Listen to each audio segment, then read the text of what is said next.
Magandang gabi po sa ating lahat. Narito naman si Len para sa ating ika-197 na ating share ng devotion video. So, kumusta po ang lahat? Dito ngayon sa Hong Kong ay masyado na nagiging malamig, as in start na talaga ng winter season. Kaya dapat careful ang lahat para sa inyong health at kalusugan kung kinakailangan na magsuot ng makakapal na mga damit or mga winter clothes. Tapos laging uminom ng warm o mainit-init na tubig para mainitan ang ating mga sikmura. So ako naman obviously, mapapansin niyo ay unti-unti nang tumataba dahil ang mga pagkain po ng mga amo ko ay sobrang nakakataba. Talagang suplayado ng pagkain at ayan, maayos na tulugan, maayos na kwarto. And hindi naman sobrang pagod kasi mas ngayon, mas kabisado ko na tsaka kaya ko nang gawin ng mabilis yung mga bagay na itinuro nila sa akin, di ba? So, nakikita nila na nagiging multitasking na tayo, di ba? And thanks God because malapit na tayong makaisang buwan.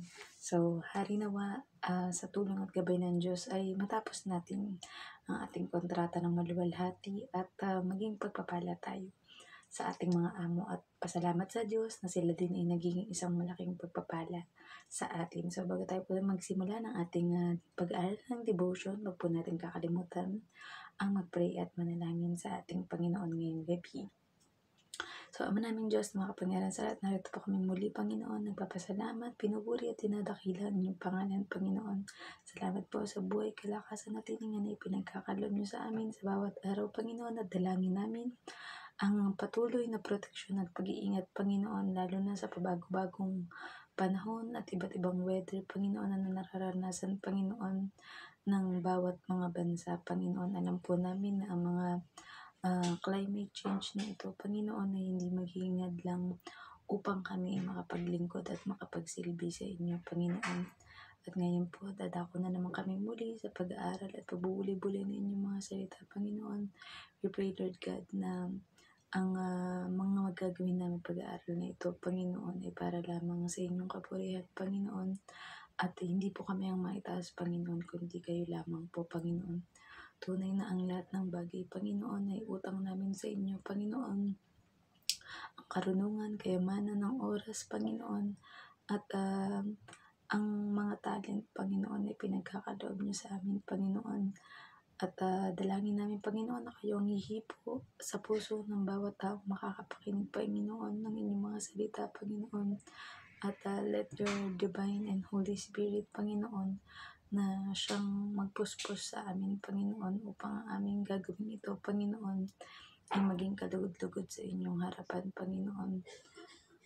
Kayo po ang bahalang magpabago, Panginoon, ng pagkatao, puso, isip, kaluluwa at espiritu ng isang tao na makakapakinig nito, Panginoon, at hindi lamang nila mababasa, mapapakinggan o mapapanood, Panginoon, ngunit i-apply din nila ito sa kanilang pang-araw-araw na buhay, Panginoon.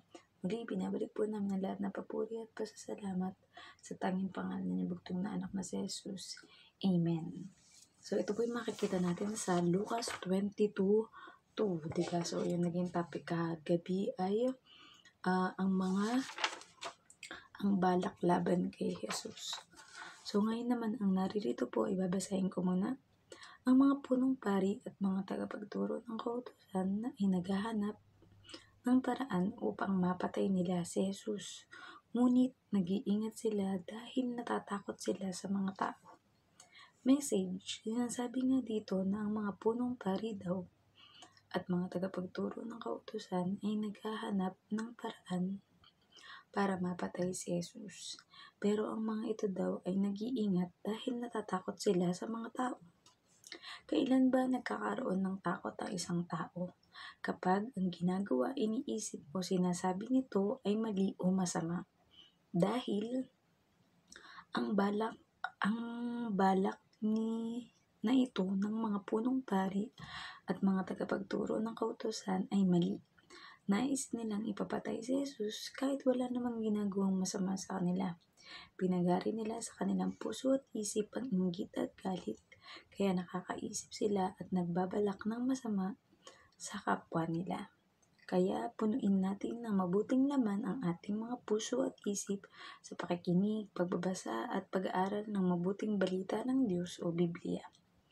Nang sa gayon, ang mga magagawa mo ay puro mabubuti, nakalulugod sa Diyos at sa kapwa mo.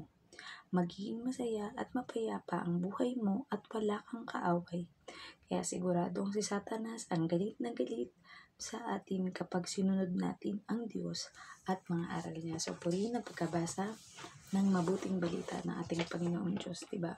So, yun na nga, may evil plan o hindi magandang plano ang mga punong pari at mga tagapagturo ng kautusan sa ating Panginoong Yesus, diba? Kaya yung ginagawa nila, sino kaya yung pwede nating gamitin or kuntsabahin para maipapatay natin tong Jesus na to, sapagkat kumbaga nagiging hadlang siya para tayo ang makilala ng mga tao. Tayo yung sampalatayanan ng mga tao. Tayo yung katakutan ng mga tao. Dahil itong Jesus na to, siya yung nagbibigay ng pag-asa sa mga tao na naniniwala na mayroon pang salvation o mayroong kaligtasan sa bawat tao kapag tinanggap nila ang ating Panginoong Diyos sa kanilang buhay at sumampalataya, diba? So, dito, yun na nga, diba, may tinanong ako na bakit ba or kailan ba nangyayari ang takot sa isang tao. So, ang isang tao ay natatakot kapag alam niya sa sarili niya na mali ang kanyang gagawin, diba? Halimbawa, iniisip mo na saktan, siraan, or patayin ang iyong kapwa, diba? Halimbawa, ang pinakasimula kasi niyan is inggit, diba? Halimbawa, naiinggit ka dun sa taong yun, tapos gusto mo kung ano yung meron siya, meron ka din, diba? Kahit minsan hindi mo naman kayang mabili or hindi mo kayang makamit.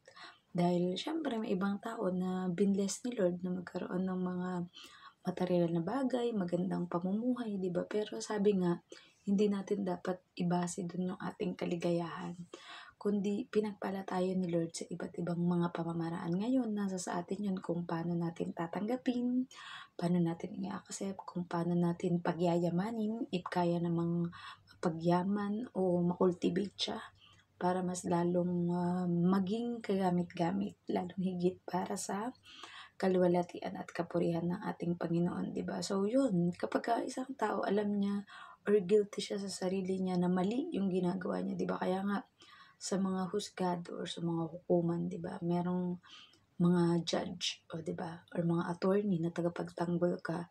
So, if you are sentenced to be guilty, ibig sabihin mali ang ginagawa mo, 'di ba?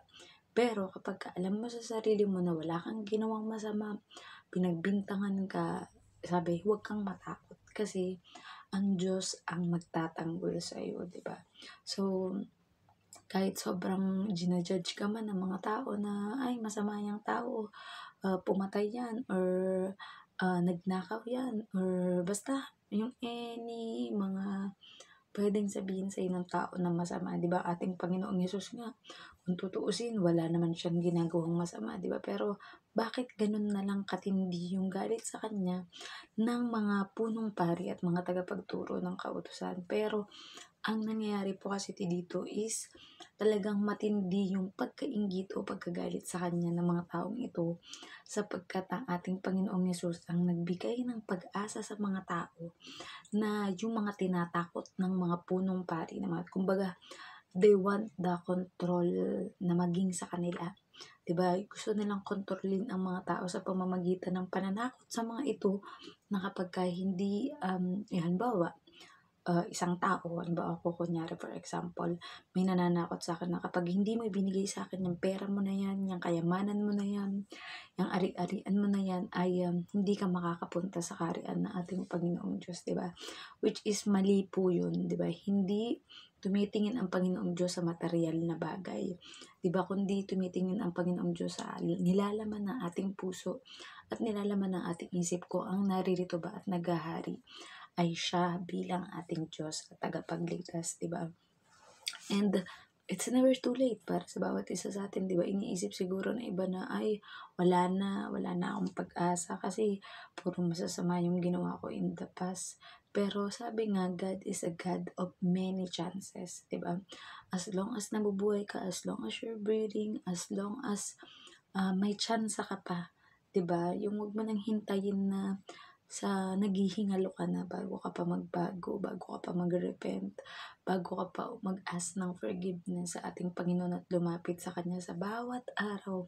Pinaparamdam sa atin ng Panginoon na nandyan lang siya at lagi lang siyang naghihintay ng pagtawag at paglapit natin sa Kanya, di ba?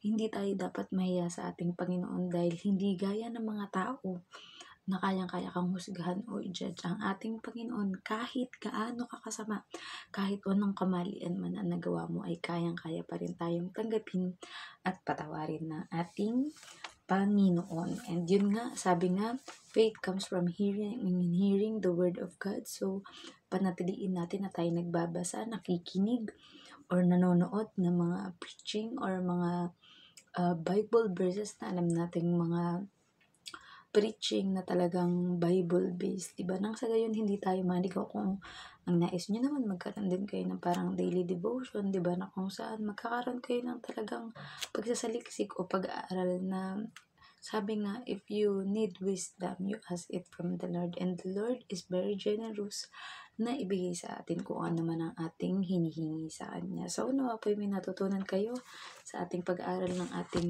daily devotion. So, let us all end up into prayer. So, Ama namin Diyos na makapangyarihan sa lahat, muli narito po kami, Panginoon, at nagpapasalamat, Panginoon, sa inyong mayamang mga salita, Panginoon, namin na pagpulay-bulayan sa gabing ito, Panginoon. Dalangin po namin, Panginoon, ang hindi lamang ito napakinggan namin, Panginoon, ngunit may apply po namin dito sa aming buhay, Panginoon, na huwag namin panatiliin sa aming sarili ang inggit o galit sa kahit kanino man, Panginoon, bagkus, Panginoon, ay maging layunin namin, Panginoon, ay pahayag ang inyong mabuting balita o ebanghelyo sa lahat ng tao, Panginoon, at makita ng mga tao, Panginoon, that let your light shine upon us. We should be the light and the salt of this world, Panginoon, nang sa gayon, Panginoon, ay makita nila na may kaibahan ang mga tao na nanalig at sumasampalataya sa inyo, Panginoon.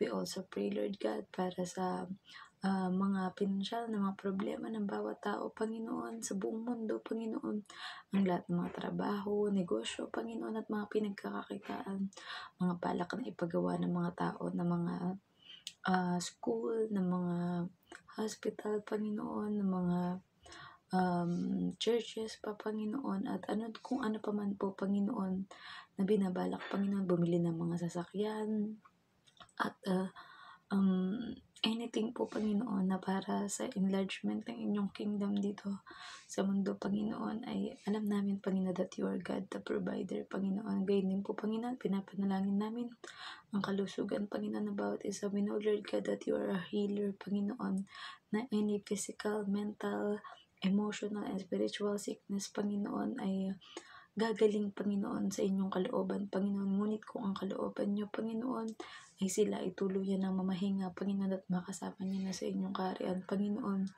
ay manatili pa rin po kami, Panginoon, na nagpapaubaya at pinagkakaloob sa inyo, Panginoon, ng pinal na desisyon sa iba't ibang mga sitwasyon namin. Panginoon, we pray for also, Lord God, for peace, Panginoon, ang lahat ng mga bansa, Panginoon, ang Pilipinas, ang Hong Kong, Panginoon, at lahat ng mga bansa, Panginoon, na wala na pong magiging war, Panginoon, wala na magiging digmaan, Panginoon, bagkus there will be unity, there will be peace, Panginoon, there will be understanding and forgiveness, Panginoon, sa bawat mga bansa, Panginoon, at magkakaisa kami, Panginoon, sa isang layunin. At yun, Panginoon, ay isa ang bawat bansa, Panginoon, na sumampalataya at manalig sa inyo, Panginoon. Tunay na walang imposible sa inyo, Panginoon, at kahit pinakamatigas na puso, Panginoon, ng mga nanunungkulan, Panginoon, sa bawat bansa, mula sa pinakamataas hanggang sa pinakamababa, Panginoon, at bawat pamilya, Panginoon, will be a discipler of you, Lord God. We also pray, Lord God, para sa mga pastors, priests, misyonero, Panginoon, mga teachers, prophets, evangelists, Panginoon, ang bawat pamilya namin, Panginoon, bawat pamilya ng mga naglilingkod sa inyo, Panginoon, at ay alam po namin, Panginoon, na ipagkakaloob niyo ang mga pangangailangan ng pamilya, Panginoon, transportation, Panginoon, mga tuition fee ng mga anak, Panginoon, ang araw-araw na pangangailangan na pagkain, Panginoon, ay alam po namin na ipagkakaloob niyo, Panginoon. Gain din po, Panginoon, para po sa mga puso na handang magpagamit sa inyo, Panginoon, ay ibigay niyo po, Panginoon, ang desire sa puso ng bawat isa, Panginoon, na makapaglingkod sa inyo, Panginoon, at sa aming kapwa, Panginoon. At pag sinabi niyo po, Panginoon, that go therefore and make disciple of all nations, Panginoon, baptizing them in the name of the Father, and of the Son, and of the Holy Spirit, Panginoon. Alam namin, Panginoon, na iyon ang pinakamabuting bagay na magagawa namin, Panginoon. At lilisanin man namin ang mundong ito, Panginoon, ay marinig namin kayo, Panginoon, na sasabihin yung well done, good and faithful servant, Panginoon. And we will enter into your kingdom, Panginoon, na masaya, Panginoon, at nagpupuri sa inyo, sapagkat nagawa namin ang Great Commission, Panginoon, na pinagagawa niyo sa amin. Muli, ano pa man po ang mga nakalimutan o hindi na isama sa aming mga panalangin, Panginoon, ay kayo na po, Panginoon, na nakasisiyasat ng puso ng bawat isa, Panginoon. At nawa, makatulog po at makapagpahinga kami ng maayos, Panginoon, at haharapin ang panibagong bukas na ipinagkakaloob niyo, Panginoon, ng may saya at may lakas, Panginoon. Because we always want to trust in you with all our heart, with all our soul, and with all our mind, Panginoon. This we pray in the name of Jesus Christ. Amen. Good night pa sa ating lahat, and God bless. Bye-bye.